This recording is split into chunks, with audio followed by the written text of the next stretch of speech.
Each year, Microsoft Research hosts hundreds of influential speakers from around the world, including leading scientists, renowned experts in technology, book authors, and leading academics, and makes videos of these lectures freely available.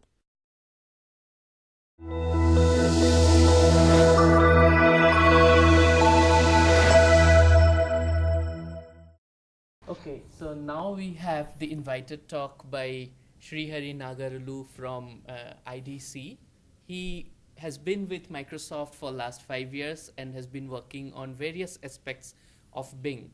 And he's going to talk about all the interesting stuff that you would like to know about Bing and in general about web scale search engines. So Srihari said he has a slide introducing himself, so I'm going to leave it to him. Yeah, over to Srihari. Okay. Thank you, Manjit. Welcome all.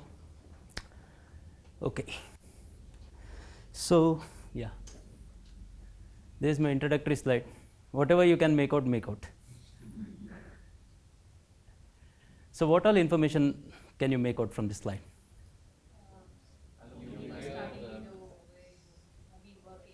Right. The years you put up in those companies. Right. So, how did you make this out?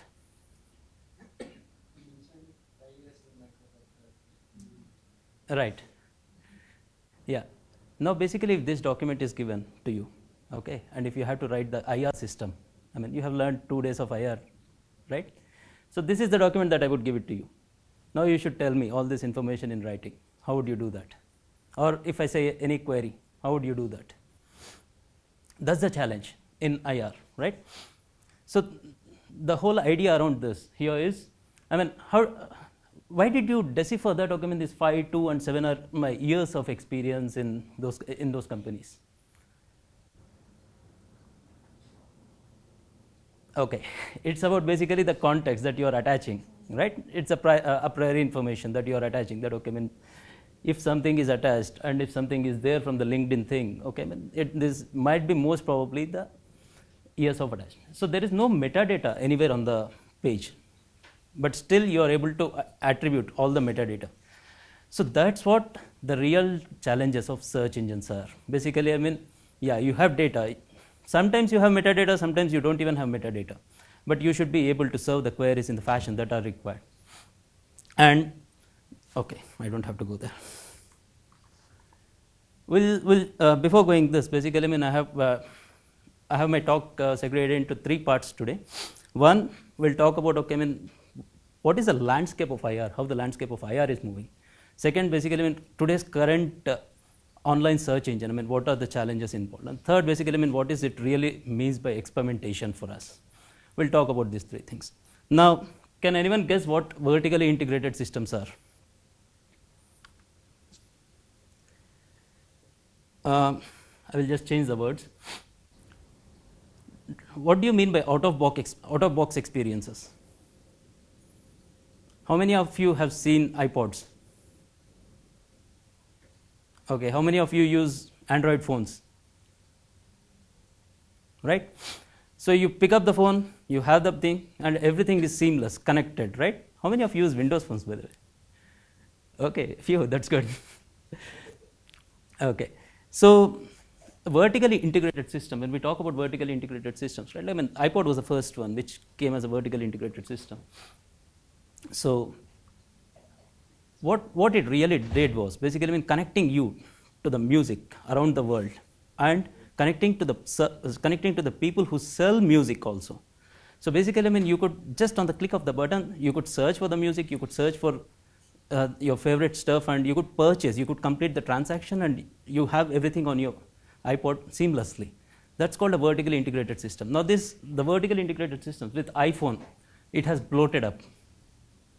With Siri, Passbook, how many of you know what Siri is? Okay, everyone, that's good.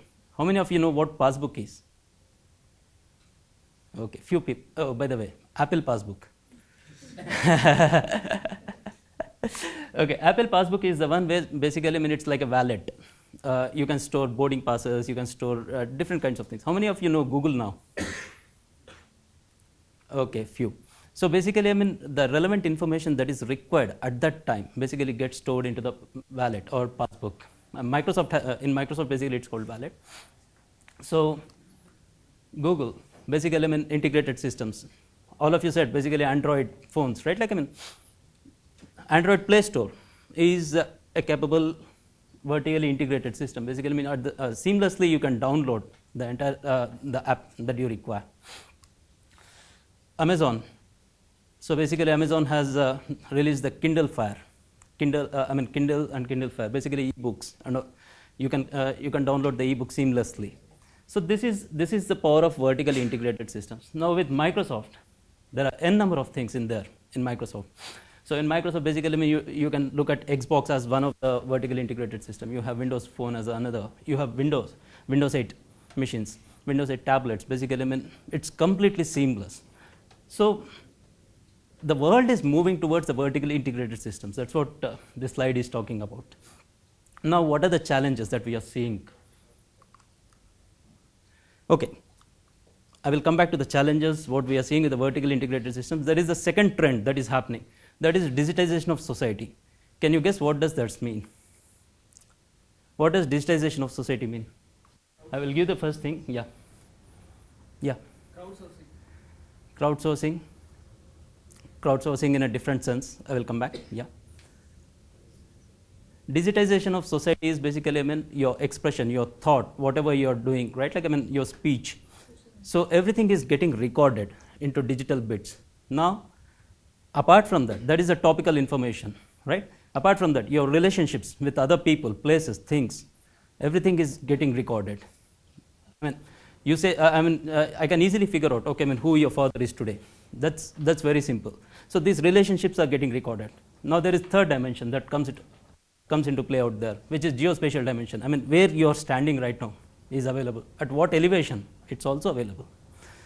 So these kinds of things, basically, when we talk about digitization of society, all sorts of information that are required for human existence, most of the things are getting digitized. So that is the trend that is happening.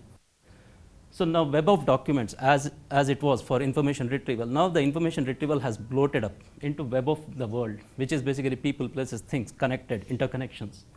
And the underlying information architectures that are forming out here are on the topic. Topical is the traditional one that you are looking at right now. Social, basically the relationships part that is coming out. Geospatial and appification. Basically, the vertically integrated systems basically are going towards the appification part. Basically, it's serving the niche thing in a single app kind of a model. So that's the model side of the story. Now here, we talked about two trends that are happening.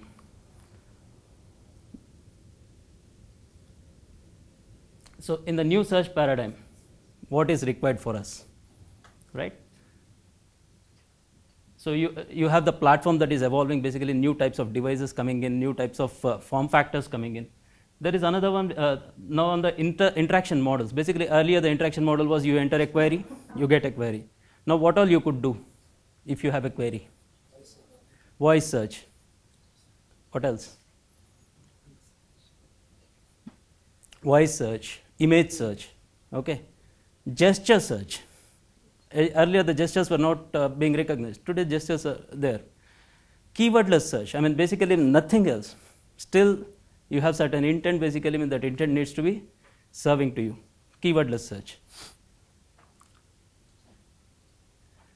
The information and content is bloated up that we have seen.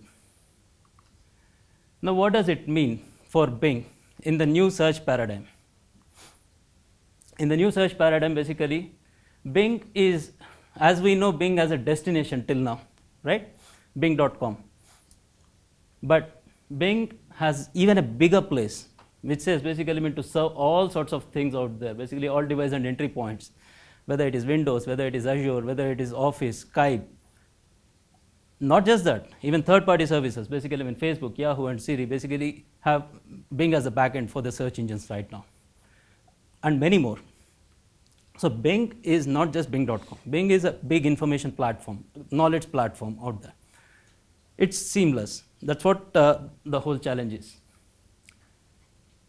Now let's look at, basically we have seen the landscape, how it is moving. Any questions or doubts you can ask anytime in between. Okay.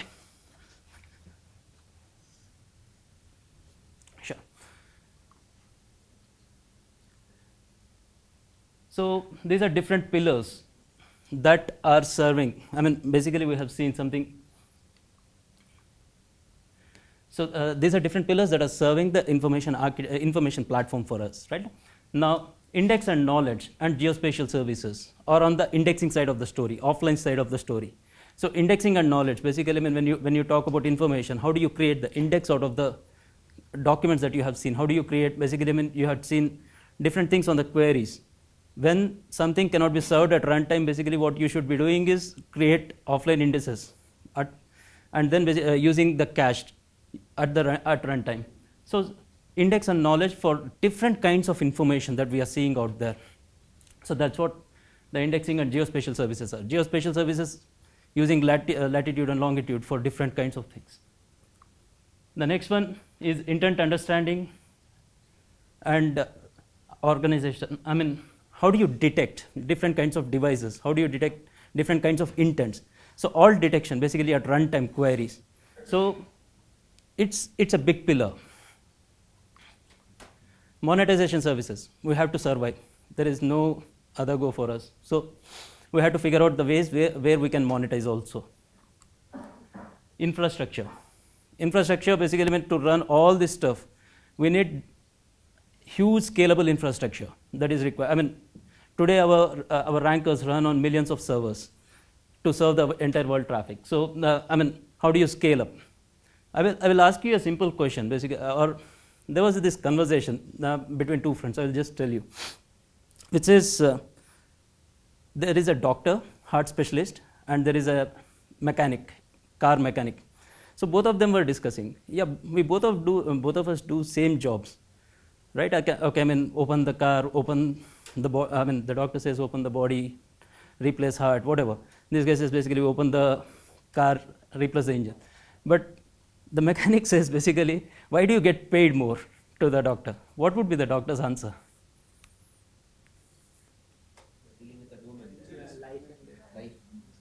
Right. Okay. So the doctor's answer is this: if you can repair the car while the engine is running, that's what I do.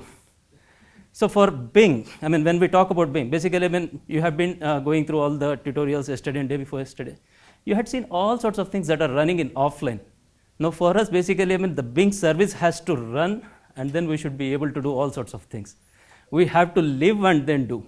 It's like the doctor's job out there. So that's why basically, I mean, the infrastructural support that is, not just the infrastructural support, whatever you are going to see in what is there in the online world will come into play right now. Global footprint. I mean, it has to serve all sorts of languages, markets, and everything. Okay. So it's a nice segue here. So this is the second topic that I'm going to talk about today. Basically, I mean, about what else that you have seen out of information retrieval is required for running the Bing search engine out here. How many of you are familiar with this Bing homepage? Everyone, that's good. So at a very high level, basically, what does the user do is type in a query, and boom, the magic, which Bing gives you the web results. This is what the big view is. What goes behind it? That's what we are going to see right now. Why do you think these three are more important for a user? For any query? Or which of these things is most important for a user? Relevance. Okay. So for getting a relevant result, is the user going to wait for 1 year? Or even 5 minutes? You switch the search engine, right? Okay. Relevance, now you agree that performance is also important? Okay. Now presentation. Shall I give you the results in like, okay, in raw format? You won't like it, right? Now presentation is also important. So you had seen on the first slide, on my introductory slide. So basically the kind of information that you get out of that, as opposed to if I put my resume out there, what is the grasping level of the user? That is also most important at that point. The presentation. Now presentation doesn't necessarily mean UX aspects of it. Presentation does mean what relevant information that needs to be presented and what is the user's information that needs to be thrown off. That also comes into presentation. I mean, relevance is, are we getting the right information or not? Presentation basically at that moment for that user, what is the right information that we should be giving out. So these three are most important aspects for the search engine. Okay, how does Bing return relevant web results? Let's see. So I'll just talk about few architectural details. If you don't know about any of the acronyms that I'm using out there, please feel free to ask if I forget anything. So the index gen pipeline, when I say index gen pipeline, basically it is the index generation time. You're crawling the web, this is offline thing, you're crawling the web and you're creating the index of keywords and whatnot, basically all metadata. In the morning, you were hearing about anchor text, okay? So anchor text is one kind of metadata. Clicks is another kind of metadata that you are going to attach with the documents. And there are a number of other kinds of metadata that you are going to attach with the documents. So while you are generating that web index, it's a huge process. And do you know, I mean, can you guess what time we get per document for processing? 1 millisecond. It's higher, okay? It's less than that. So if we had to crawl billions of documents in a day, I mean, for us the turnaround time should be around 3 to 4 days for the entire World Wide Web. So it is way lesser than 1 millisecond for us to crawl the documents and index. So the algorithms have to be so tight. So index gen pipeline includes web crawler, static ranker, document understanding, web index builder. What do you mean by static ranker? What is, how many of you know PageRank? Okay, everyone, most of you, that's good. So static rank is similar to PageRank plus a few more things in there. Document understanding, basically, I mean, trying to understand what is the content of the document, what is the language of the document, what is the affinity of the users for this particular document. So multiple kinds of information that are attached with the documents, so which goes into the index later. Now, we talked about index generation pipeline. Now I'm talking about something called index serving pipeline. So why do you need a different index generation versus index serving pipeline? There's a gap between the time when you can index something and you actually serving it for it. Right. So basically index generation pipeline is from the documents that you are generating the index here, right? When a query comes in, so basically you have to look up the index and serve, right? Here the index generation pipeline is an offline process. Index serving pipeline is an online process. Basically it has to do all sorts of things that we are going to see now. Basically query understanding, ranking, page building, everything. Index server pipeline includes stack of runtime services, hosts the dynamic answers and returns web results. Now this index serving pipeline is replicated also. So basically, I mean, if you have more traffic coming in, you throw more machines and basically there is a new server pipeline that gets staged. I mean, if you have 5 data centers, basically when 5 data centers are running multiple index serving pipelines. So the index that you're creating here gets replicated. And it should be very easy for replication also. So if you have more traffic, basically it has to seamlessly serve all the traffic. I mean, today if you are getting 10 billion queries, tomorrow suddenly due to some spike, if you are serving 20 billion queries, you should not be troubling the user saying that, okay, I mean, now I will serve double that, I mean, I will take double the time to serve the results. So you should be able to provision more machines out there. So that's what the index serving pipeline does. UX, everyone knows, I don't have to explain. So basically how the HTML response is rendered. Now comes query understanding services that sits between index serve pipeline and the query, right? So query understanding services, you have been listening to query understanding services. I don't have to reiterate, I think. So it includes spell correction, alterations, query intent detection, and language detection, location detection from the query. Okay. We'll just take a detour. Yeah. UX part? Oh, UX. Okay. So anyway, there are a few slides that are coming up which will explain the role of UX. Basically, you get the web results from the index. You have to render, right? You have to render the results that is appealing to you. So that's what the UX part is. It will come. Give me a few more moments. That will come out. Now, I mean, basically there are different services that are running to get this particular piece, this particular piece, this particular piece, these pieces, right? So there are different components in the SERP. These are like coming from the web results. These are coming. This is like a news index. Basically, I mean, it's a different kind of index that we need to be crawling. Okay, MOP is middle of page. Don't get too much confused. If you see a TOP, MOP, and BOP, top of page, middle of page, and bottom of page. So the video answer, basically it hits a multimedia index out there. So this one, basically entity snapshot. About this particular entity out here, what is all the information that you're gathering? Everything is coming from different components. Now UX has to render this page in a seamless fashion. We have some more things out there. I mean, these are deep links. These are the most frequently visited links on this site, so as to make the transitions easier for the user. Auto suggestions, basically while you are typing in, the query suggestion comes into play. Related searches and the ads. Different components in search engines page. Entity snapshot constructed automatically, or is It's there a manual intervention? Okay. Manual intervention, we don't have any manual intervention at WebSkills. So basically everything is constructed automatically. But for building it, the engineers and researchers work on building it. That's where the manual interventions are.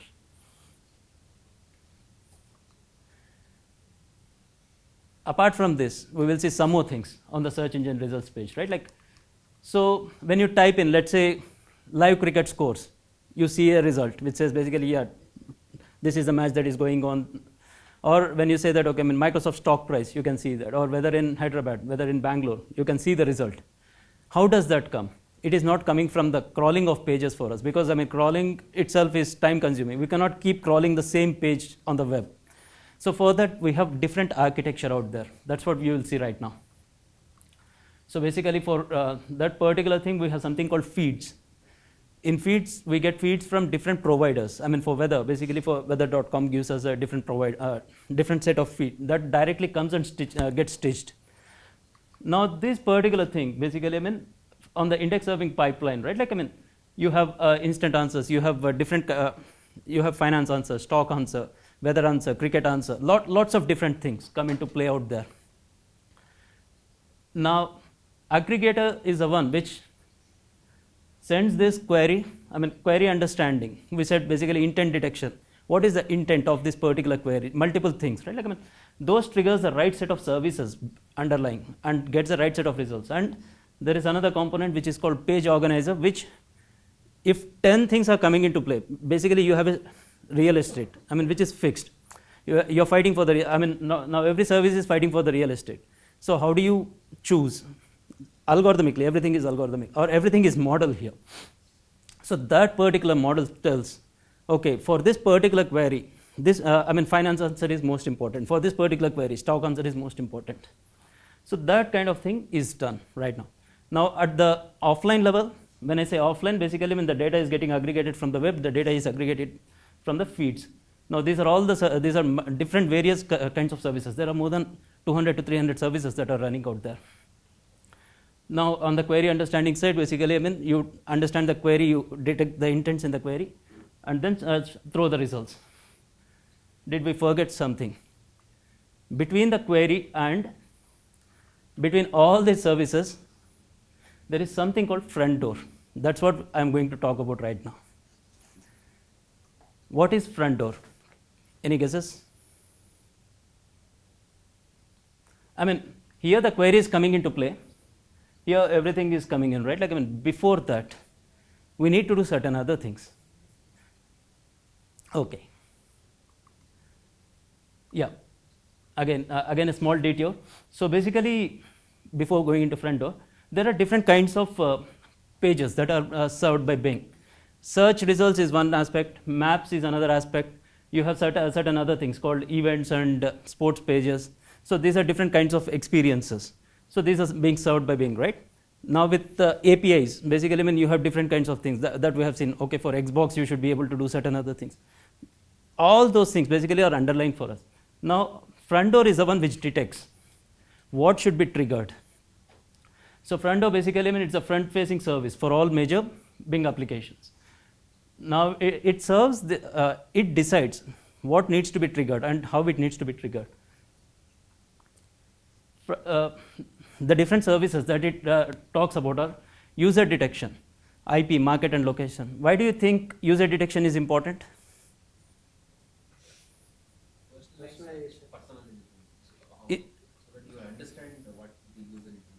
Right. So assume that we don't even go into personalization. Why do you, I mean, still do we need to do, I mean, I'm not serving individual result for each user. Still, do we need to do user detection? Recommendations. I'm just saying basically, I mean, I'm not doing anything personal for users. The intent of query might differ depending on the category of user. Right. Better results. To get better results. So as simple as this, basically, I mean, if you are getting a query from India versus if you are getting a query from China, the kinds of results that you need to be showing are way different. So that's where location is important. That's where market is important.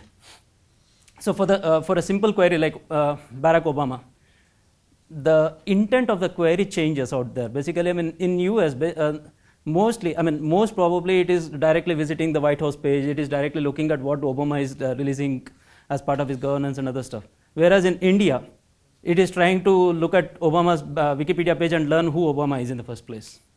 So the intent differs from the market that you're issuing. The intent differs from the users also.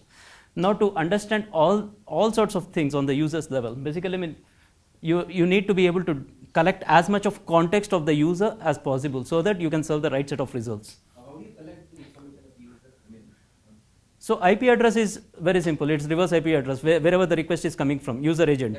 that's how you understand the location. Right. How do you personalize the Personalization happens only for signed in users. okay? I mean, if you are signed in into Bing, then personalization happens. Otherwise, personalization won't happen. Otherwise, it's only with respect to the location. From your browser, if you open your HTTP request, Okay. there are more than 1,000 attributes that are sent with every query. So all that information is available. Basically, for getting when you are issuing a HTTP request, there are n number of parameters that you pass. As simple as what is the browser that you are using is known. I mean, does your browser even support? Let's say basically, if you are surfing, if you are doing something from Safari on Mac OS, showing a .exe file, I mean, showing a download link to .exe file is not relevant in that context at all. So that can be suppressed.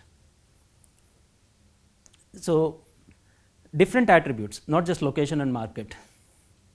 All those I mean, when we talk about user detection, basically all the context around the user is much important. I mean, are you issuing this query from a browser or are you issuing this query from, let's say, Microsoft Word inbuilt search is also important.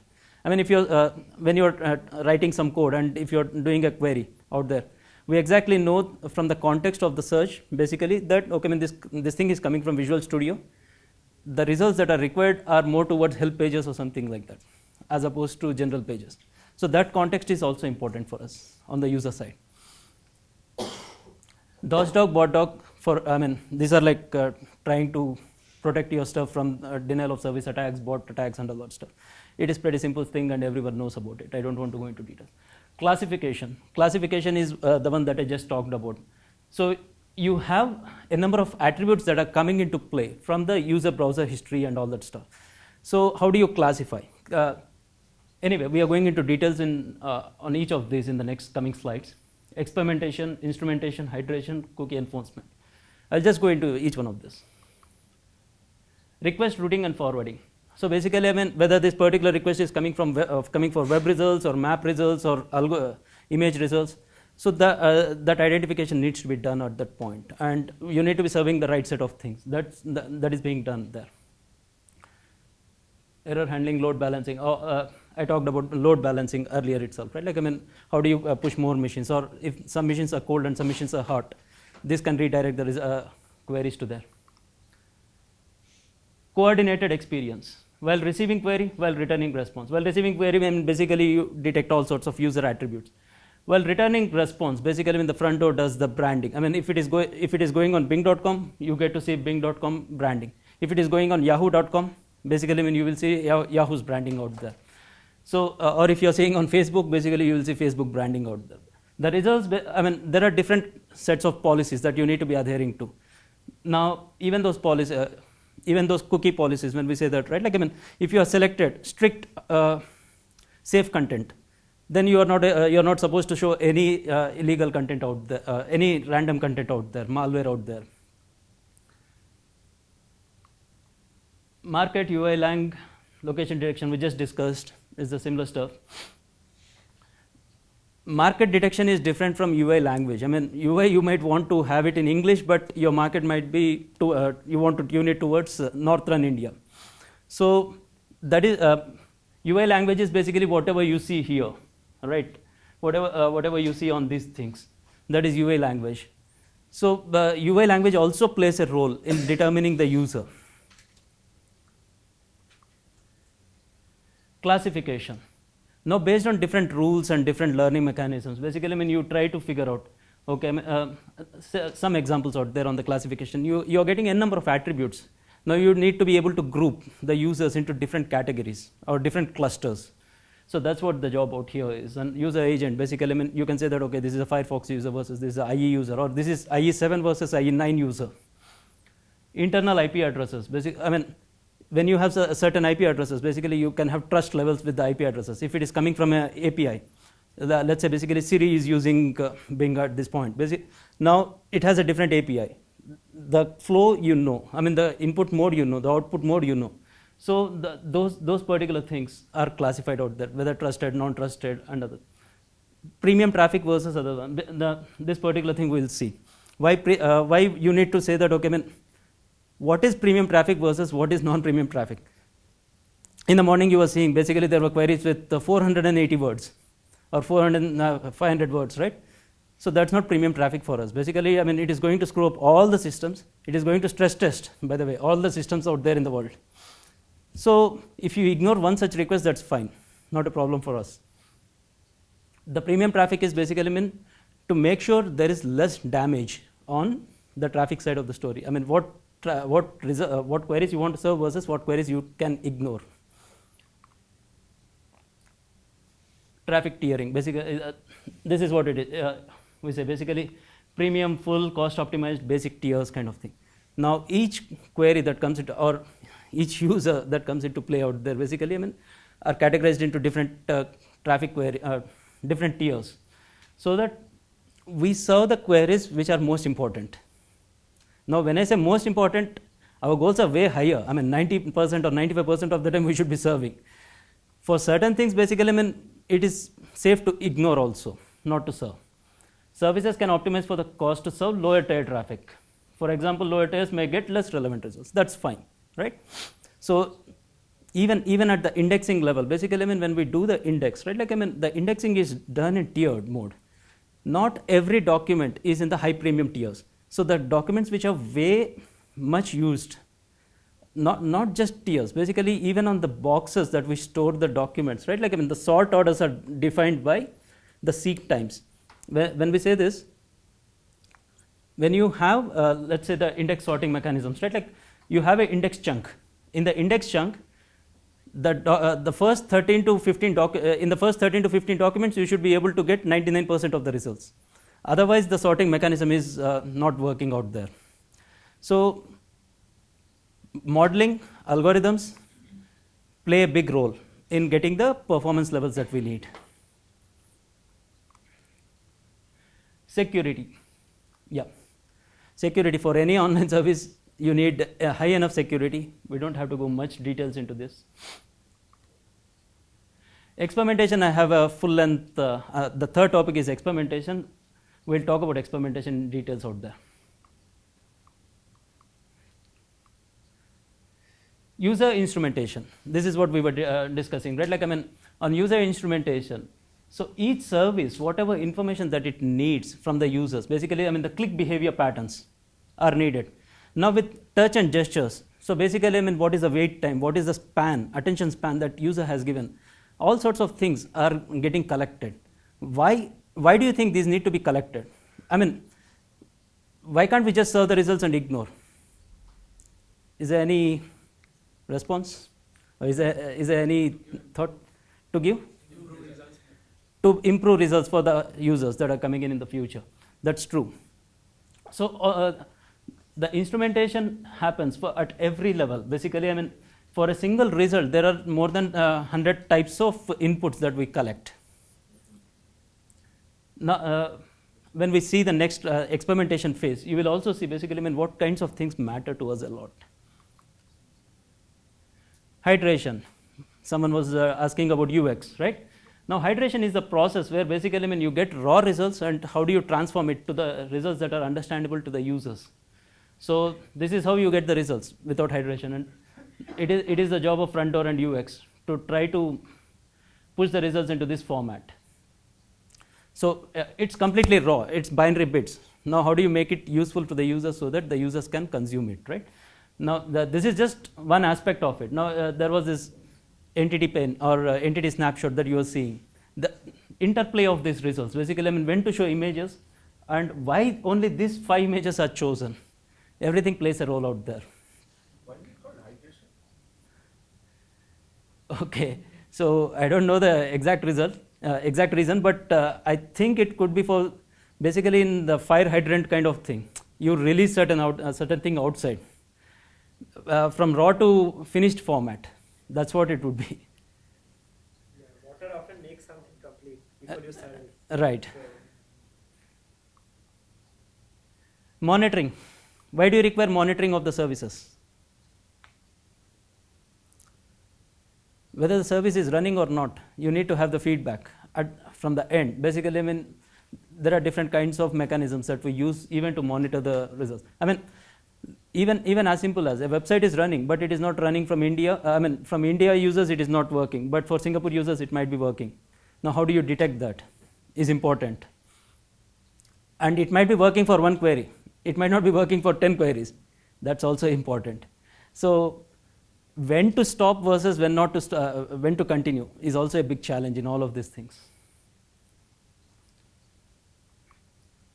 Okay, the next topic, I mean, we just skipped the experimentation part. Now we will go into the experimentation also. Here you are going to see certain examples where we just talked about. Basically, I mean, if I come up with a new ranker, can I go and place a new ranker directly, replacing the old ranker? Why cannot I do that? It's too big a risk, and you have to do this while living, right? As you said. Yes. So we cannot jeopardize the entire set. We don't know what it will work at web scale. Right. We have to somehow do it in phases. So even in phases, let's say, basically when you replace the ranker, how do you say that, okay, I mean, yeah, the new ranker is performing better for the users? I mean, it's all about your intuition that, okay, when you change the ranker left and right, and you're sending it out. So how do you think that, okay, I mean, we should be checking that? Relevance of documents. On the new ranker. Relevance of the documents on higher on the new ranker. So now think about it in a very simple fashion, right? You had shown for a query images, news, web results. So what does it mean by relevance? Okay, in terms of pure search without images or anything like that. We never show pure search to users. Or a higher click. Initially in the old ranker, all the clicks were occurring at position 5, 6 or 7. Right. And the new ranker occurs at places 1, 2 or 3. Okay, I will tell you about certain user habits. Think about it. So if you place a random sheet out there, users are going to click more trying to figure out what is the right thing. Right? What will happen in that case? That will mess up your input feedback. Not just mess up your input feedback. Okay, I mean, you might see a high click-through ratio, but eventually you're going to lose the user completely. Right? So that's where experimentation becomes more important. I mean, it is not just about the metric that you have chosen, which, I mean, most of the times what we are basically, I mean, you have a data set, you try to figure, you try to get good results on that. You try to splice the data set in such a fashion that you get good results. But it's not the case when the systems are live. When the systems are live, now you'll see the kinds of damages that it can do with very simple minor things. Everyone knows A/B testing? No one? Alpha, beta? Okay, that's fine. So A/B testing is basically, I mean, Let's say you have your control experiment and your base thing and your experiment. Okay, so you showed side by side to two users. So user selects, let's say, basically, I mean, yeah, this is good and this is bad. That is one kind of testing. Now you cannot do this with billions of users. Then what do you generally do? Sorry? Start with a small set of users. Start with a small set. I mean, you can never show two experiences to the same user. Average out the results. Average out the results. Like whichever is most preferred or something like that. Which one is most preferred? That's true. So basically, I mean, you select a set of users, and consistently for those users, this experiment goes out. I mean, when a user is in let's say A/B testing mode, right? Like, I mean, you assign randomly the users to the A/B test. I mean, someone gets A experience, someone gets B experience, let's say. So for certain period of time, basically, I mean, these two are given to the user, different sets of users rather. Now, at a very large scale, basically, I mean, when we say that, okay, I mean, 1% of the users, when it goes to like 5 million users on each side, then we can compare the sets of results. Now, when we say 5 millions of the users, the experiment that we have done also need to cover all 5 millions of users, right? It might not most of the time. I mean, if your segment itself is 1% segment, then it will be covering only like 50 to 60,000 of users per day. So the A/B testing is basically, I mean, at a large scale, how do you try to release different features to the users? Now, another simple question. So we have more than 10,000 people working in Bing.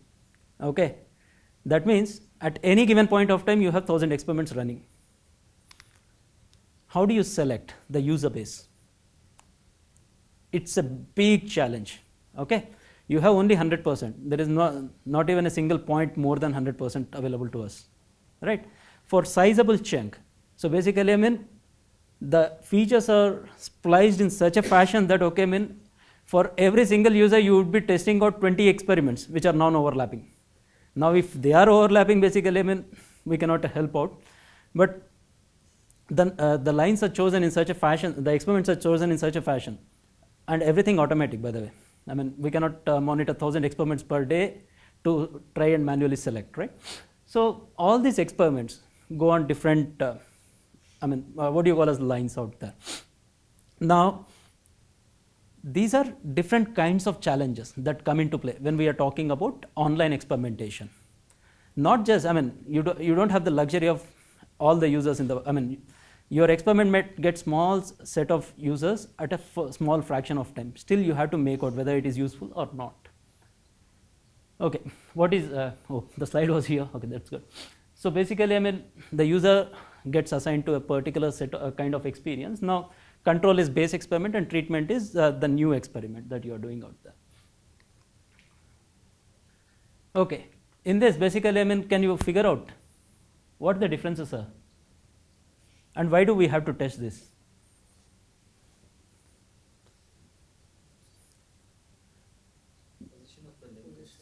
Positions of the links, right? Position of this particular pieces. One new link on the top ones. MPD is not there in the 4 seconds. Okay, I mean, let's ignore that particular piece. But this is mostly for different positions, right? So, do you think that, okay, I mean, we need to test out such kinds of things also? Why? They generate revenue for this action. It is not just about revenue out here, right? I mean, how does it matter whether you have a link here or here? Which one catches the eye first? Which one catches the eye first? Yeah, the cognitive, eye scan patterns also play a role. That's good. So there are different kinds of things that are involved. Another example, basically, I mean, inline related searches at MOP and top.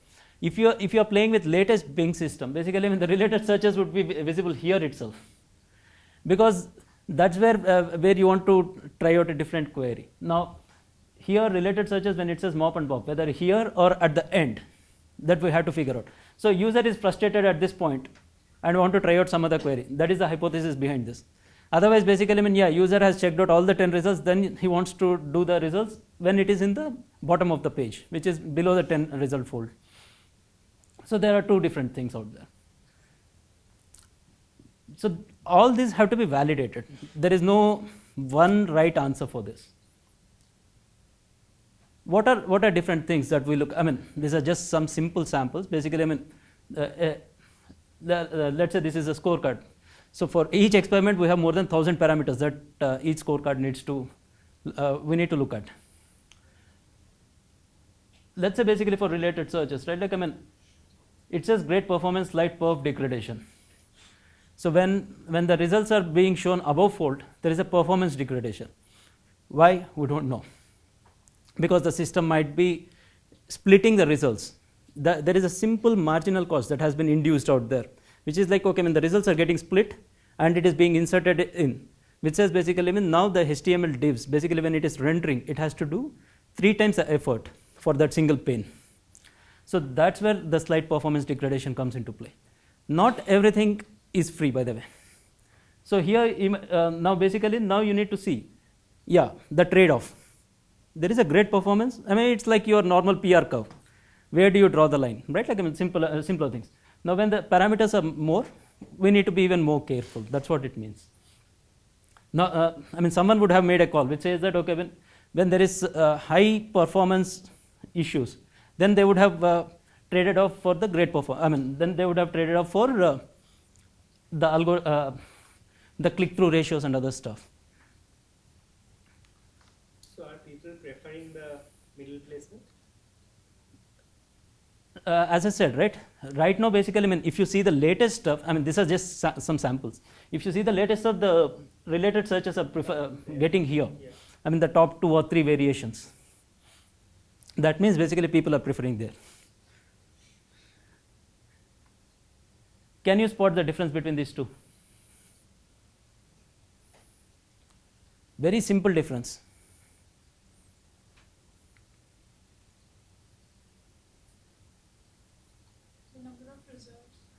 The number of results, that's true. This number of results basically, I mean, is here, it is here. Does this matter, by the way? Yes. Why? People might not look at the right column thinking it's an ad because everything else on the right But column. anyway, who looks at those number of results? I mean, every time it shows like, okay, I mean, million results for. Why does it matter to us? Okay. Now,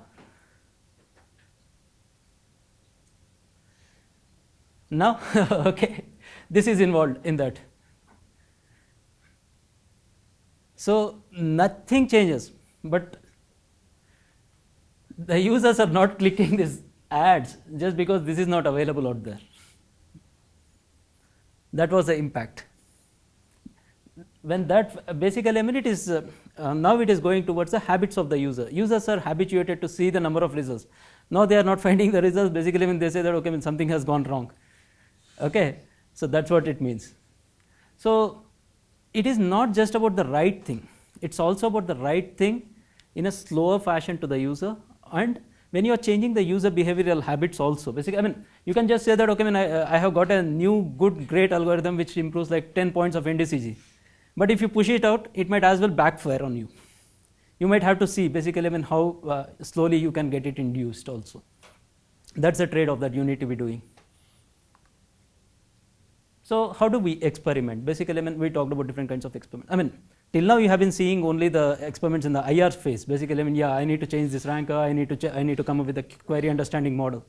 After that, basically, I mean, how are you going to release it to the users in the online world is also important out there. So basically, I mean, you come up with a hypothesis with this particular change. This is what I'm going to see. So let's say show more results above fold. I mean, this is just an example which I'm considering for the pre-experimentation phase. If you have 3 results that are visible in the browser window that you are seeing right now, in the same space, can you show 4 results? Is the thing. How can you show 4 results? Basically, you have to chop off some information, or you have to reduce the font size, or you have to do something else out there. Basically, I mean, zoom in factors and other stuff. So what happens? Someone says basically, I mean, the person who is responsible for that product would say that, okay, I mean, yeah, this is a small tweak, it won't hurt us. and you start writing out the expectations. Yeah, distinct queries per unique user. Basically, I mean each user who is doing like 1,000 queries per month, okay, 1,000 distinct queries per month, there won't be any impact on that. So similarly, basically, I mean these are revenue per unique user, session success rate, how many times user has abandoned the session versus how many times he has his session was successful, sessions per user. So everything basically, when it says that okay, when no impact, this is the hypothesis. The person who is implementing, the person who has come up with that idea, is saying that okay, I mean yeah, we will see some minor increase in the PCR. PCR is click-through ratio or page-click ratio. What happens? So basically, it says there is certain thing green, but there is certain thing red. Now this says basically revenue has decreased, or ad center revenue was per user has decreased. Session success rate also decreased. So according to this, basically, I mean these were the two things that has gone bad, though there was certain minor increase. So that's how you validate. Now, is it good to go or not? Is a question that you need. Now, if someone says that okay, I mean yeah, even though we are reducing revenue, that's fine, then it's a fair enough deal at that point. Why run online experiments? Our intuition is unreliable. Users are complex. Does anyone have any objections to this? No? Or do you want to add more? Okay. So when we are analyzing, I mean, now I'm using a term called flight, right? Flight is nothing but experiment. I mean, when we say ship, basically the product has been shipped. Before that, what we have is a phase called flight. Flight is basically releasing it to a lower percentage of users. So, I mean, is my hypothesis confirmed, or the result statistically significantly better? I mean, is a better improvement? You might see sometimes spikes, unnecessary spikes. You have to even validate, and if something works, I mean, this is the beauty of this. Whether it works or it doesn't work, you have to understand the real reason behind it. Why it worked and why did it work also, so that you have to improve for the next time. If something works, first thing that you need to is suspect. Why did it work? That's the most important thing out there. I think at the end of my talk right now. Yeah. Any questions? We'll just do a small recap on what all we saw today. Vertically integrated systems. I mean, you can tell me what vertically integrated systems are now. iPads, iPods, whatnot, right? Okay. Digitization of the society. Yeah, everything is getting digitized. I mean, everything you can find everything in the online world. Web of the world. Web is no more restricted to the documents. Now, web has n number of interconnection ships. So basically, the interconnections are across the documents versus locations versus things. Bing Information Platform. Bing Information Platform is not just about Bing.com. Basically, I mean, it's all about the entire information architecture and information layer that is underlying n number of services out there. Okay, the second part that we saw was on the Bing, the overall architecture view. How many of you remember basically, I mean, whatever we discussed in SERP? What is SERP? Search Engines Results Page. Okay, I mean, we dissected SERP. What are different components that you see? Okay, sponsored, related searches, answers, ads, that's true. We had seen the service stack, basically, I mean, how index generation in the offline mode works, how feeds ingestion into the offline mode works. We have seen basically, I mean, index serve, how it can be scaled up and all that stuff. We had seen basically, I mean, how the page organization happens. Front door overview and front door services. Basically, I mean, what are different kinds of services in the front door? Classification, categorization, traffic tiering, traffic routing, and all that stuff. We had seen online experimentation, A/B testing, and what does it really mean by doing experimentation when we are practicing the experiments in the live system, right? That's it from my side. Any questions? Yes. So I have a general question. Mm-hmm. So from what I read in research papers, Right. so there are two kinds of focus. So one group focuses on open domain information extraction, that all methods that are developed for search engines should be applicable across a wide variety of domains. Right. And there's another school which says that I will focus on each vertical Yes. and develop sophisticated techniques. What is important to me is designing a very good classifier that can trigger the correct vertical when a Right. query comes in. So if I want to make my, say, near future research applicable to real search systems, so which is the thing to focus So on? there is nothing which is right or wrong in this two schools of thought. That is first thing, right? The second thing is basically, I mean, if you can have a classifier which can say that, okay, I mean, I can nicely segregate into these verticals. Because, I mean, when you say a simple query, the intents are ambiguous. The same query for the same person might mean different things at different points of time also. I mean, forget about other users and other parts of the world. For the same person at different times might mean different things.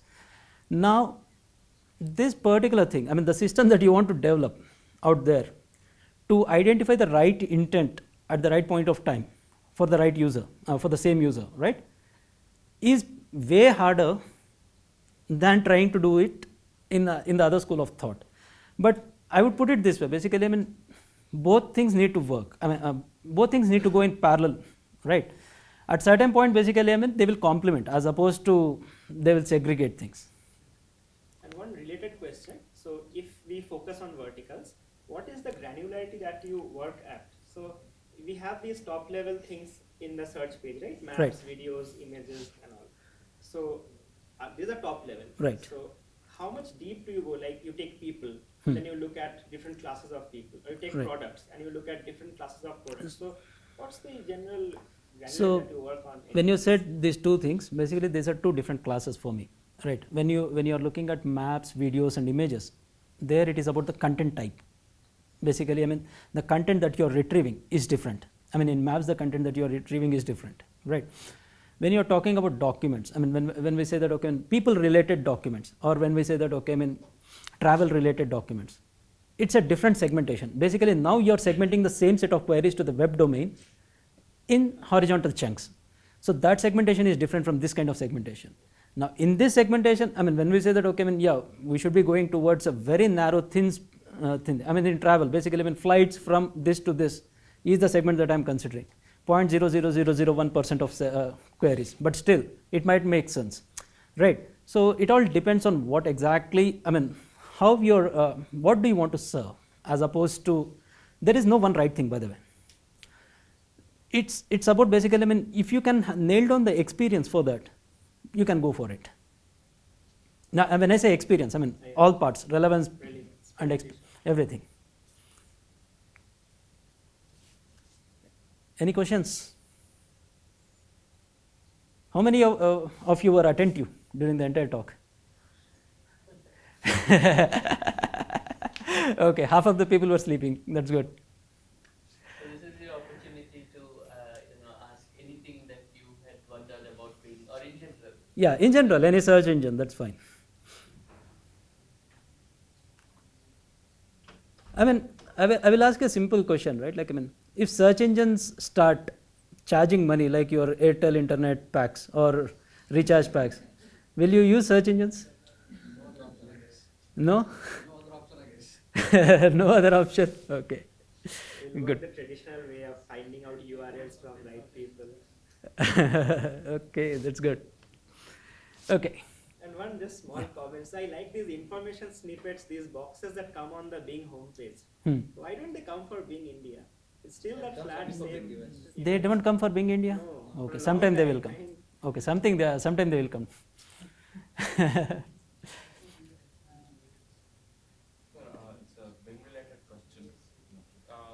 Facebook uses Bing internally, Right. so it needs to be optimized for Facebook, as in it's totally different from the Bing that we use as the web. Yes. So, probably, I'm just architecture of how it would be. How should my thinking be while I'm thinking of information retrieval in a domain? So, yeah, when you're thinking about information retrieval, that's where we talked about the segmentation part, right? I mean, are you looking at the content side of the story, or are you looking at the query side of the story? There are two things, right? I mean, on the content type or the query type. When you are looking at Facebook, basically, I mean, it's all about the query type, not on the content type, because you are using the same search box and you require the same kind of content out there, right? Now, the kinds of queries that you want out there, right, would be a bit different, right? That you can get very easily. I mean, if you look at the social platform behaviors, I mean, social search behaviors, right? These are very different from web search behaviors. These are very different from enterprise search behaviors, right? I mean, what you're searching at office differs from what you're searching at home also, right? So the entry point is way clearer at that point. Now you know exactly, I mean, what kind of patterns emerge out there. Yeah, someone was raising hand at the back. No? Okay. Good. I have a question. Yeah. So there is so much of noise about cross-lingual and multilingual search in general. Right. But none of these web search engines really mix. Of course, when you search, there is a translate button. But other than that, it just serves typically documents in the query language. Right. So our real cross-lingual search, web-scale cross-lingual search or multilingual search, then sometime, are we going to see them very soon? Yes. The answer is yes, but not exactly in the kind of content that you are looking at. I mean, if you are looking at things like, let's say, live cricket scores, right? It doesn't matter what language that you are looking at, but the information need of the user is same, right? Those kinds of things are much easier. When you are looking at basically, I mean, where it has to retrieve the document itself, which has language and all that stuff, right? It's a bit harder. Now, the thing is how much content is available online. I mean, when you're looking at Spanish content, if I have to look at it that way, right? Like Spanish content has a higher web presence as opposed to some other languages. So it is a market prioritization as opposed to anything else, I think. So in the Indian language context, right? Typically we have not enough documents in Indian languages. I mean, it is not just about documents; it's about users also. Yeah, but people say, I mean, just yesterday we were having this discussion, right? That everybody believes that there is a huge amount of Indian users who cannot use English. Yes. They could have used search engines in their native languages very well. Yes. But why they don't use it is a mystery. So that's, of course, there are factors we know. Yeah. So if we had provided them cross-language support, like English documents translated to Indian language, would there be more? See, in India, right? So if I have to really look at the market segmentation, the number of users who are using desktop, PC, tablet or other smart devices where they can see the entire document itself is low as opposed to mobile users. All right. Now, how many of these are not English savvy users also comes into play. When I'm doing the market segmentation, basically when it says how many of these cannot understand and they really require it, right? It is a nice to have as opposed to need at this point. When it becomes need, then everything will be in a streamlined fashion. I mean, when we say that, okay, I mean, if you have to really do it for the non-English literate people, right? When I say non-English, basically they don't know how to read, write English, or even senior citizens kind of thing, right? Like, I mean, then it becomes a different challenge altogether. Then basically, I mean, yeah, your prioritization comes into play. And things are moving in, I mean, I think that in the last 2 to 3 years, basically there is enough steam that has picked up, even on trying to get non-English people onto the internet fold. That's more important. You don't have to necessarily go and look into document reading only, right? Like, I mean, how many people really read documents is also another question that we have. I mean, yeah. Other questions? It's more of a market opportunity analysis as opposed to anything else.